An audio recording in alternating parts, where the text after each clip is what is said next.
This video is for informational and educational purposes only and does not constitute legal advice. All individuals mentioned are presumed innocent until proven guilty. The analysis reflects legal commentary based on publicly available information at the time of the publication.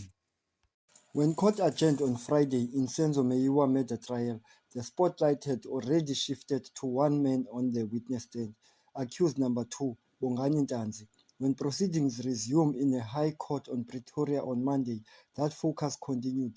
Because one of the accused persons chooses to testify in their own defense, every detail of their story becomes open to challenge. And today, the courtroom battle narrowed in something surprisingly small photographs found on Ntanzi's cell phone. Picking up where Friday left off, on Friday, Ntanzi had begun examining aspects of the evidence linked to him. Today, the prosecution returned to the detail that may quietly become important in the case: digital evidence, especially images extracted from Ntanzi's cell phone. The prosecution was less interested in pictures themselves and more focused on dates attached to those images.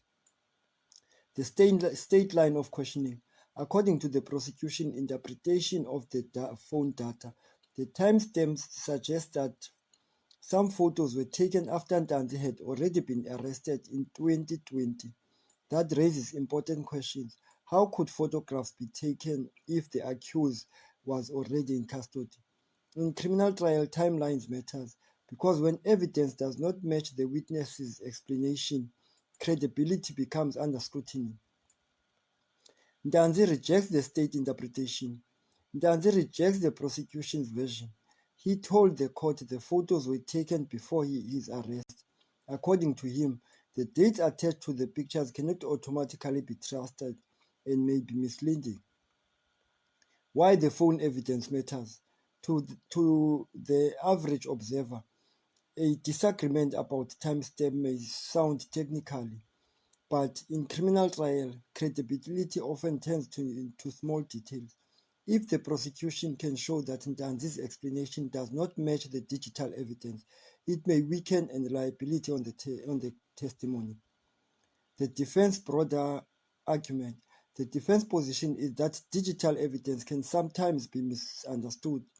Files can move between devices and metadata can change.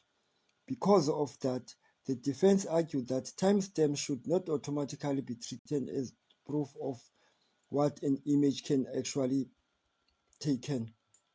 What happens next? The defense case continues and Ntanzi remains on the witness stand. Prosecutors are expected to continue questioning him as the trial moves forward. The cell phone issue may lead to further examination on how digital evidence was collected and interpreted. Closing. Today's proceedings did not produce a dramatic confession or breakthrough. Instead, the courtroom battle focused on subtle but important issues, the photographs and the date attached to it, and the case as closely watched as Senzo Meyiwa trial. Even small details like that can become a crucial part of the legal fight. That concludes our analysis. Thank you for watching The Sim. If you found this breakdown useful, consider subscribing for clear, factual legal analysis. Until next time, stay informed.